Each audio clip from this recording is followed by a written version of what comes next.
You know, if governments are hiding something and they don't know, or they don't want us to know about it, there's probably a good reason why we should know about it.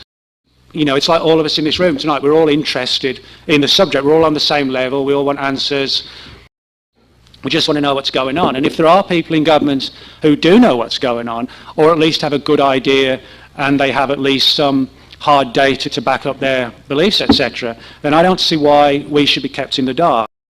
That's why I go poking my nose in where it's probably not wanted. So, but hence what I'm going to be talking about tonight.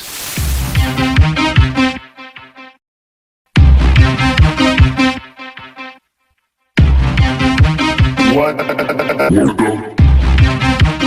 Whoa. What? What the fuck? What I'm going to talk about tonight is a subject that I guess is kind of a strange one that most people don't really have much of an awareness of. And I didn't have much of an awareness of until I started to dig into it. Now, we all know, of course, that over the years, agencies like the CIA, FBI, Air Force, they've all looked into the UFO phenomenon, but pretty much from the modern era, the 1940s onwards. But until I started to dig into this further, I didn't realize the sheer extent to which agencies had literally delved into things like the pyramids, Noah's Ark, the Dead Sea Scrolls, things like this. And of course, this begs a couple of questions. What is so significant about these events that attracts government interest? And why should the government be interested in the first place? You know, you would imagine archaeological mysteries would be something for archaeologists or historians or theologians, not for the finest minds in the Pentagon. And so I guess the battle was on for me to try and figure out what was going on and why. And to give you some sort of background as to how and why I do this sort of research that chiefly sort of focuses on what governments know about UFOs and related topics. My father was in the British Royal Air Force and he worked on radar. He was a radar mechanic. And he was involved in several UFO incidents back in 1952 at the height of a NATO exercise called Mainbrace. And my dad was stationed at a base on the east coast of England called RAF Neatishead. And over the course of 3 or 4 nights in September 52, the radar personnel who were on duty reported tracking on the radar scopes these high-flying, fast-moving objects that nobody seemed to know what they were. But the first thought was, well, you know, it's the height of the Cold War, so it's got to be the Russians. You know, they've got to be launching some sneak attack or testing the defences of the nation to see if we could withstand an attack. So aircraft were scrambled from a nearby Air Force base, and the pilots reported seeing these. They didn't describe them as like classic flying saucers. They described seeing these very brightly lit objects. You kind of imagine a camera flash, where when you see a camera flash, you know, you get this huge sort of silver bright light, and then it goes away. Well, if you imagine a camera flash that just doesn't stop flashing, you know, it's just there all the time. That was the intensity of what they were seeing. But as the guys were tracking these objects on the radar, and as the planes were scrambled to intercept them, they clearly reacted to the presence of the aircraft, and the ground personnel who were working the radar said that as the planes approached them, the objects would shoot away at high speed and kind of play like a game of cat and mouse with them, where there was no outright hostility, but they would literally sort of play left and right hand turns and, as I said, cat and mouse type experiences, as if to sort of test, if you like, the extent to which our aircraft could potentially engage them in some sort of combat. Now, this went on for about 3 days and 3 nights. And there was never any outright hostility, and literally on every occasion all the aircraft were forced to return to base because they were just running out of fuel. They just couldn't stay up in the sky anymore. You know, if they did stay any longer, they'd just sort of fall down into the English Channel.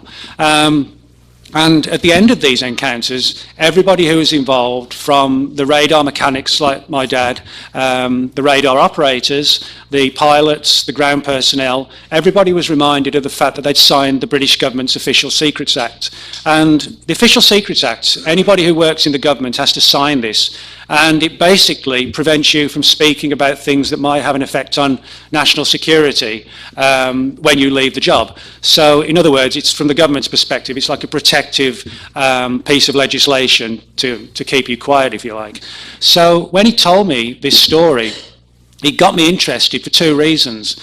One, because it was my own father and that, you know, I trusted him and knew that he had a background in the military. But that was the second reason as well. He had this standing and training as a radar mechanic. And of course, radar personnel are trained and taught to know the difference between an aircraft, a helicopter. A lot of people don't know that a very tightly packed flock of birds can actually be picked up on a radar screen, but radar operators are trained to know the difference between these different phenomena, and they can tell a solid object from, you know, an object that is just a mass of birds or whatever. So when he related this to me, I was like, wow, you know, not only do UFOs exist, but it seems that government agencies around the world, and certainly in Britain, they seem to know something about the subjects, but they were trying to keep it under wraps and ensure that nobody was sort of out of the military was going to find out about these cases. And I always think that, you know, if governments are hiding something and they don't know or they don't want us to know about it, there's probably a good reason why we should know about it. And so that has always been my approach, has been that I don't feel personally that government agencies have the right to decide who should know about what potentially could be one of the most important matters facing the human race. You know, why should 10, 20 or 30 people have the right to make that decision? And I think, you know, it's like all of us in this room tonight, we're all interested in the subject, we're all on the same level, we all want answers, we all, you know, have our different theories and ideas. We just want to know what's going on. And if there are people in government who do know what's going on, or at least have a good idea, and they have at least some hard data to back up their beliefs, etc., then I don't see why we should be kept in the dark. So that's why I go poking my nose in where it's probably not wanted. So, my background is in journalism. I still do a lot of regular, normal journalism today, but I left school, I lived in England until 2001. I live in Dallas now. But I left school in 1982, which is kind of scary, 31 years ago. And I didn't really know what I wanted to do. I wasn't the best student, but I got a job working on a music magazine, a rock music magazine back in England, and did that for a few years. And found I enjoyed working as a journalist. Sort of every day was a little bit different. And after a few years, I thought, well, why not try and combine the interest in UFOs and paranormal, etc., Bigfoot, with investigative journalism. So that's what I've tried to do, is apply regular investigative journalistic techniques that you would use in any situation. You know, if you're doing a story for a newspaper where there's been a local murder in the area or a car accident, you know, investigate this phenomena in exactly the same way and try and gather data, on the record witness testimony, government files and so on. So that's what I've tried to do over the years, and then present the data for people to see. And I always think it's important to present the data as you see it or as you collect it, but not to sort of force feed a particular belief system down people's throats, because, you know, as I said, we're all in this together, you know, but just because I've written books doesn't mean I have any more answers than somebody else who doesn't write books, you know. I don't have much time for this sort of ego-driven angle of, oh, I'm an author, you know, so I'm right. No, all I can do is sort of put the data out for people to see what I found and share it with people, because, as I said, we're all on the same level, we're all looking for answers. And I don't believe in force-feeding my views or conclusions. I prefer to share the data and see if anybody else can then, you know, back it up or come up with their own scenarios that may bolster it or may not. You know, I think the thing we always need to remember still with UFO is that the U still stands for unidentified. You know, we know there's a phenomenon, but is it extraterrestrial? Is it interdimensional?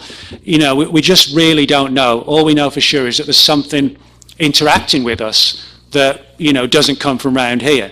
And so in that sense, I think, from my perspective, the responsible thing to do is sort of share with you the data and the theories and scenarios I've been able to put together, and hopefully, you know, we can have some insights as to what's going on the various topics under consideration. And tonight, as I said, it's going to be a book I had out in 2011 called The Pyramids and the Pentagon.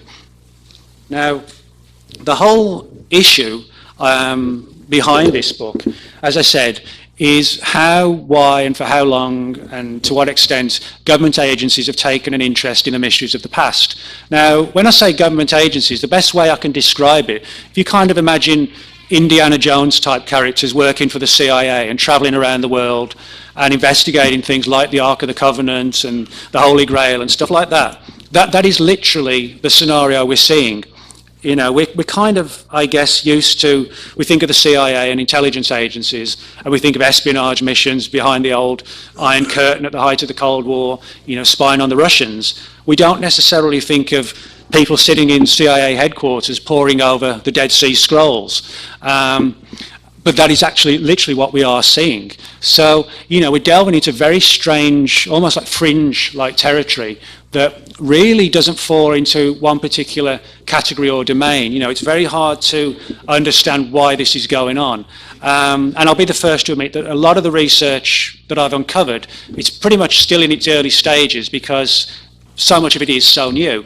You know, if you imagine, think of Roswell today, for example, everybody knows about the Roswell case. We imagine 33, 34 years ago when Stan Friedman and Bill Moore started doing research into it, and it was in its infancy. It was very much new territory, and that's kind of like with this, that we're seeing doors starting to open, we're seeing a few files beginning to surface, and we're putting the strands together, showing that, as I said, in the same way that from the 40s onwards, the government heavily investigated UFO reports, they had this other, arguably even sort of more covert and secret program to dig into the mysteries of the past. And the more data that I've been able to find, I've been able to come up with what I think is the probable reason why they're looking into these mysteries. And it has nothing to do with archaeology or furthering our knowledge of the history of the human race. That is sort of, they have answered some of those questions, but that's sort of a byproduct to the reason why they're doing the research, which I'll make clear to you.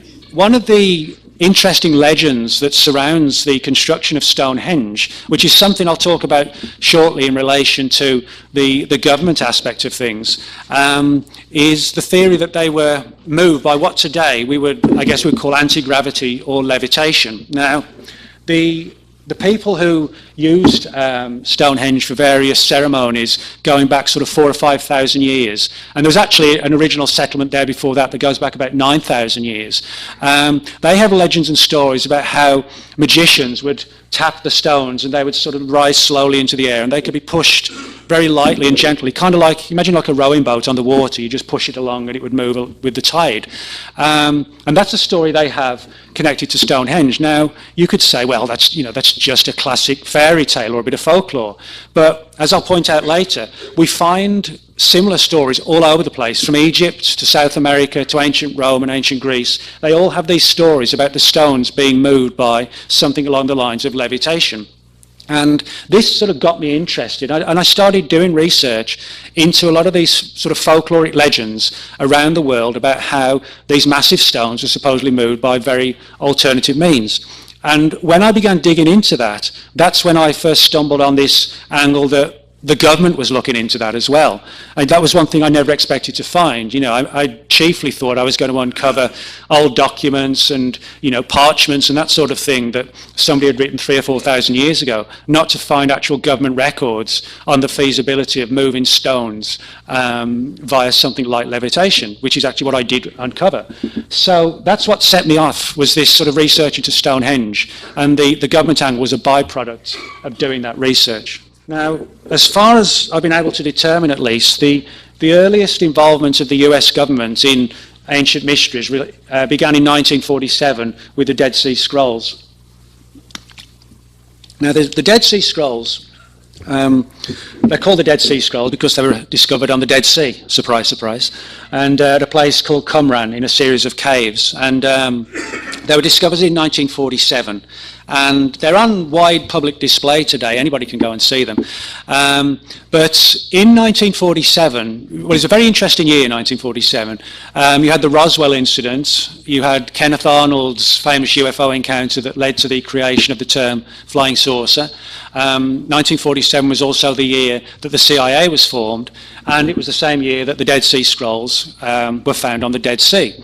Now, when the CIA was created, they basically carried on the work work of two previous intelligence groups, one of which existed in the Second World War and one post-war. One was called the Office of Strategic Services, the OSS, and the other one was called the Central Intelligence Group. And when the CIA was established, they basically offered jobs to all the guys who had previously been in those two organisations, said, hey, do you want to come on board for this new group we're setting up? And of course a lot of them said, yeah, sure. And one of those who did that was a guy named Miles Copeland. And Miles Copeland had been involved in the US intelligence community way back to the Second World War. And he spent a lot of time in the Middle East, specifically in Damascus. And he headed up the CIA office in Damascus, which operated out of the American embassy in the city as well. And just as an aside, this has nothing to do with it, but Miles Copeland, the chief CIA officer in Damascus, was the father of Stuart Copeland, who was the drummer in the Police. I say it's got nothing to do with with the story. I just thought it's just like one of those weird little things that I uncovered doing the research. So maybe Stuart knows a few secrets, who knows? But anyway, his dad, Miles Copeland, as I said, he ran the CIA office out of Damascus, and many, many years after he retired, we're talking 1947, he went public, I think it was like early 90s, he spoke about how one particular day somebody came to the embassy, and it was a guy who was described as dressed in like a flowing Bedouin type outfit and carrying some sort of package, and said to the person at the front desk, I need to see someone and speak to somebody about an important matter. And so they referred him to Miles Copeland, who took the guy up into his office and said, you know, what's it all about? And this character sort of, in almost like an over-dramatic, mysterious fashion, opened up this package, and out came tumbling something like, very much like the Dead Sea Scrolls. Now, as I said, the acknowledged Dead Sea Scrolls are on public display today. You can go and see them. They're in a museum. But this particular scroll, which clearly seems to have been one of the original scrolls, obviously didn't make it to the public display. What happened was that it was shown to Miles Copeland, and the guy said to him, well, I need somebody to translate it. You know, this is an important find. Can you help me? And, you know, Copeland, yeah, he'd worked and lived there for a long time, but he certainly wasn't an expert in ancient Middle Eastern languages. But he had a friend and a colleague who was, a guy named Kermit Roosevelt, who did he wasn't an employee of the CIA, but he did a lot of contract research for the CIA and worked for them. So Copeland basically said to this guy, well, yeah, I've got this friend, he can research this, whatever this document is, whatever it says, do you want to come back and then we can give you the answers? And that apparently satisfied the guy, and he just kind of, again, sort of overly mysteriously vanished out the door, and he literally never did come back. It was almost like he wanted to offload this particular scroll, but did so under the guise of wanting answers and promising to come back. So Miles Copeland copied one by one the pages. He just photographed them all and printed off large-scale photographs, sent them to Kermit Roosevelt for analysis. And what happened then was that for some weird reason, that particular scroll became subject to a CIA classified order. That's to say that one of these ancient parchments from however many thousands of years ago entered the CIA, and somebody said, there's something significant about this, and they essentially put a top secret stamp on it. Now, this surprised even Miles Copeland, because like most of us, you know, his first thought is, well, why on earth would the CIA have not just an interest in the scroll, they might want to look at it to try and decipher it for this guy, but why on earth would it then become a matter of national security? That didn't seem to make any sense at all. So he tried to find out more about it and could not get any answers. He never saw the scroll again. He never saw the photographs again. For all intents and purposes, the story was just as dead and buried as the scrolls had been for thousands of years. And it kind of mystified him, and, you know, he didn't really do anything else with it, because what else could he do? And so he just relegated it to one of those weird experiences that occurred during the course of his CIA career. Now, he did hear rumours that the scroll in question supposedly was a very early written version of what eventually became in the Bible, the book of Daniel. And supposedly it related to a lot of things like strange dreams and prophecies and trying to forecast the future and things like this on the part of Daniel. And what's interesting is that, you know, regardless of whether people take these stories literally or not, it was in this very same time period that the CIA began its very early research into things like remote viewing and psychic spying.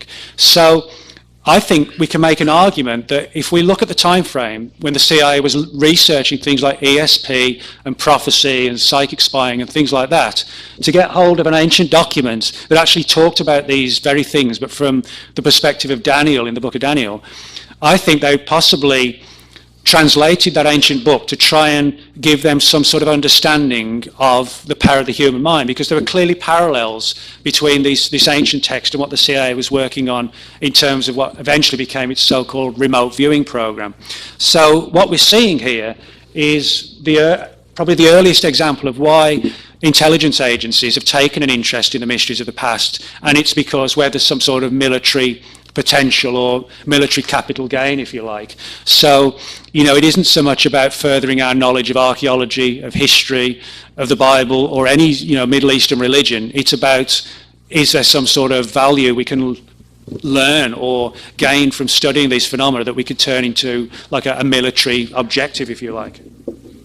I hope that's sort of given you a few indications and ideas as to the history of how and why government agencies have looked into the ancient past and why they've done it, and how it also opens doors for a lot of secret history or lost history about our own civilization, that if that surfaces as well, which it may well do if these agencies have files on that also, which may well, if that surfaces, could potentially give us profound data and profound shocks as well in regard to our history as a civilization and the perils we might need to look for in the future to ensure that we don't go the same way potentially as some of these master societies that came before us, if you like. So thanks very much, and if anybody's got any questions, I'll be pleased to answer them.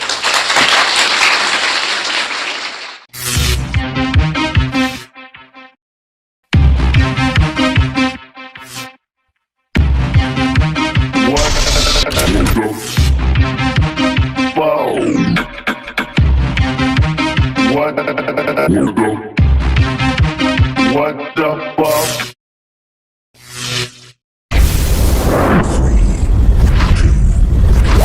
If governments are hiding something and they don't know, or they don't want us to know about it, there's probably a good reason why we should know about it. It's like all of us in this room tonight, we're all interested in the subject, we're all on the same level, we all want answers. We just want to know what's going on. And if there are people in government who do know what's going on, or at least have a good idea, and they have at least some hard data to back up their beliefs, etc., then I don't see why we should be kept in the dark. That's why I go poking my nose in where it's probably not wanted. So, but hence what I'm going to be talking about tonight.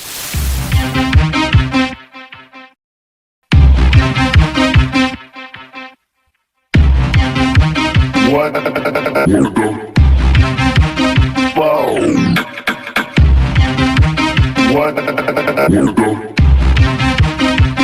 the fuck? What I'm going to talk about tonight is a subject that I guess is kind of a strange one that most people don't really have much of an awareness of. And I didn't have much of an awareness of until I started to dig into it. Now, we all know, of course, that over the years, agencies like the CIA, FBI, Air Force, they've all looked into the UFO phenomenon, but pretty much from the modern era, the 1940s onwards. But until I started to dig into this further, I didn't realize the sheer extent to which agencies had literally delved into things like the pyramids, Noah's Ark, the Dead Sea Scrolls, things like this. And of course, this begs a couple of questions. What is so significant about these events that attracts government interest? And why should the government be interested in the first place? You would imagine archaeological mysteries would be something for archaeologists or historians or theologians, not for the finest minds in the Pentagon. And so I guess the battle was on for me to try and figure out what was going on and why. And to give you some sort of background as to how and why I do this sort of research that chiefly sort of focuses on what governments know about UFOs and related topics. My father was in the British Royal Air Force and he worked on radar. He was a radar mechanic. And he was involved in several UFO incidents back in 1952 at the height of a NATO exercise called Mainbrace. And my dad was stationed at a base on the east coast of England called RAF Neatishead. And over the course of 3 or 4 nights in September 52, the radar personnel who were on duty reported tracking on the radar scopes these high-flying, fast-moving objects that nobody seemed to know what they were, but the first thought was, well, you know, it's the height of the Cold War, so it's got to be the Russians. You know, they've got to be launching some sneak attack or testing the defences of the nation to see if we could withstand an attack. So aircraft were scrambled from a nearby Air Force base, and the pilots reported seeing these. They didn't describe them as like classic flying saucers. They described seeing these very brightly lit objects. You kind of imagine a camera flash where